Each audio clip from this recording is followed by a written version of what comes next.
Your reporter covering Placer County, Brady Halbleib, has been tracking the conditions up and down I-80 for us. All right, Brady, what does it look like out there now? Hey guys, yeah, I'm in Dutch Flat right now where it is steady, been raining here for the past couple of hours.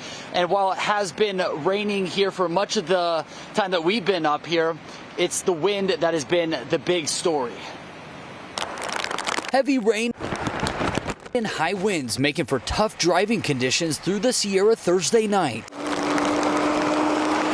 The rain-snow mix through the summit, forcing drivers to chain up before heading down. It was rough. A lot of slushy snow. Winds gusting up to 55 miles per hour, whipping snow and rain sideways.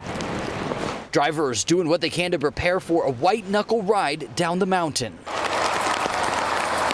Worried to drive in this condition right now? I'm a little bit worried, yeah. And for skiers and snowboarders, conditions were anything but ideal at Boreal Mountain Resort. I'd get soaked every lift ride, and then the wind was pretty bad. I mean, even right now we're getting pelted. The latest storm making sure no one leaves the mountain dry and without a challenge. Being here, I wouldn't say it's worth it.